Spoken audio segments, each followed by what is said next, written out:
Welcome to our channel. Today we how to register with Google Apps script for workflow extensions, complete guide step by step clearly.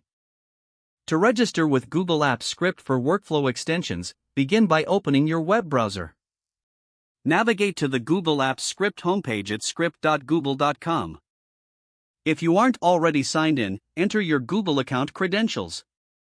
Once logged in, click on the New Project button located on the top left corner of the screen.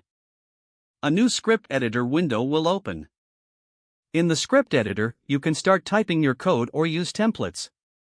To access templates, click on File in the menu, then select New, and choose Script from Template. Select a template that's. Now, let's configure your project settings. Click on Project Settings in the left sidebar. Here, you can name your project and set other relevant options. To enhance your script, you may want to include libraries. Click on Resources in the menu, then select Libraries. Search for any libraries relevant to your project and add them by clicking Add. Once your code is complete, it's important to test your script. Click on the play icon in the toolbar to run your script and check for any errors. Make adjustments as needed based on the error messages or results. After debugging, it's time to deploy the application. Click on Deploy in the upper right corner and select New Deployment. Choose a type of deployment that aligns with your needs, such as a web app or an add-on. Fill in the required information such as description and access permissions. Click Deploy to finalize the deployment process.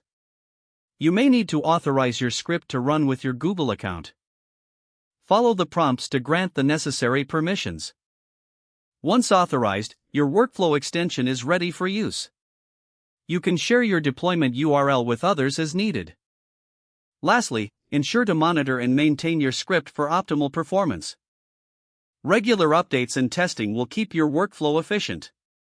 If the page does not load, refresh the browser or try again in a private or incognito window. Make sure you are using the correct email address, then retype it carefully to avoid small typos. If your password is not accepted, use the reset option and create a new strong password you can remember. Check your spam folder for verification or security emails, then complete any requested confirmation steps. Don't forget to like this video and subscribe to our channel for more step-by-step tech guides.